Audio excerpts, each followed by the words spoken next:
Hi, my name is Kelly Jones, and I'm going to tell you about Lawrence Kohlberg and his theory on moral development. Lawrence Kohlberg was born in 1927 and he died in 1987. He was born into a very wealthy family, and because of this, he attended all the top prep schools. He became a sailor in World War II, and this is where his interest in moral reasoning developed. This interest developed as he helped sneak Jews into Palestine. He received his PhD and his bachelor's from the University of Chicago in psychology. He taught at Yale and Harvard, and his theory was greatly influenced by Jean Piaget and John Dewey. In order for Kohlberg to determine his theory, he developed a study in asking people questions that showed him their morals, and this is a sample of those type of questions. And the basic of this question is: a woman is dying, she needs a certain kind of medicine, and the husband can't afford the type of medicine. He collects some money, but it isn't enough, and so he ends up stealing the medicine, and then it says, should the husband have done that? So it's a right or wrong, yes or no type of question, and Kohlberg used these kinds of questions to determine people's morals, what they thought of morals, and in turn, his theory. Kohlberg's theory on moral development follows very closely to Piaget's stages. It has 3 stages and 6 levels. Stage 1 is pre-conventional and has levels 1 and 2. Stage 2 is conventional and has levels 3 and 4. And stage 3 is post-conventional and has levels 5 and 6. The pre-conventional level, stages 1 and 2, is birth to preschool. It's based on a reward and punishment type of system and very egocentric thinking.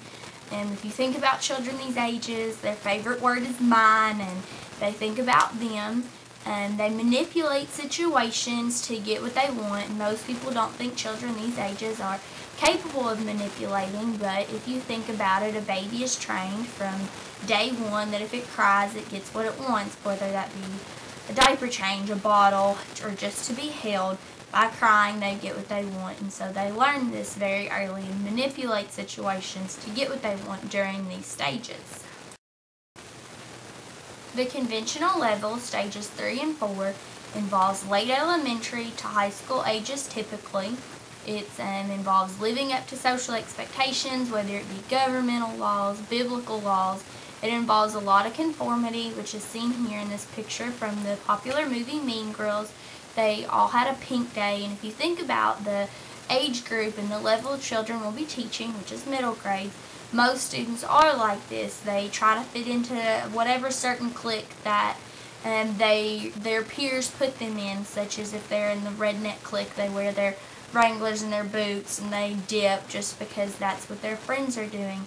And this is a lot of the times how students get in trouble with drugs or become sexually active or alcohol problems, just because it's what their peers are doing and they think that's what everyone's doing, so they're living up to that social expectation.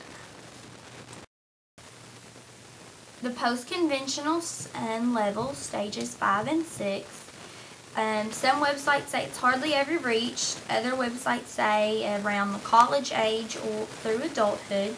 It's when you begin developing your own opinions and your own ideas and venturing away from what society believes. You begin questioning society's beliefs or your parents' beliefs or authorities' beliefs, for instance. And you start valuing other opinions and other beliefs. And this can happen when if you go venture off to college and you've been a Christian all your life, and then you venture off to college and meet new people and become an atheist, or you change your opinion on an abortion topic or racism. You start believing in universal principles, and you start to develop abstract thinking skills. This is a chart that on the left-hand side shows Piaget's stages of development, and on the right-hand side shows Kohlberg's stages of development: pre-conventional, conventional, and post-conventional. And stage 1 is the reward and punishment again, and the egocentrism and actions to get what they want. Stage 2 is, again, it's the law, it's in the Bible, everybody else is, that's the rule. This is when students aren't challenging authority, they kind of begin to challenge authority. Stage 3 is the I've studied, I evaluate, we agree, this is fair. And this is one of the websites that said most people never reach the 3rd level, but again, other websites said that they do. Also to remember when thinking about these is that all students mature at a different rate. So you may have a middle schooler that's in the post-conventional level, or you may have a middle schooler that's in the pre-conventional level. Kohlberg had many influences on education, and education in general. He gave school systems an idea to base stages of learning. For instance, you wouldn't ask a kindergartner an abstract thinking question, just like you wouldn't ask a high school student, what's 2 plus 2. He supported Piaget's idea to let children form their own way of thinking.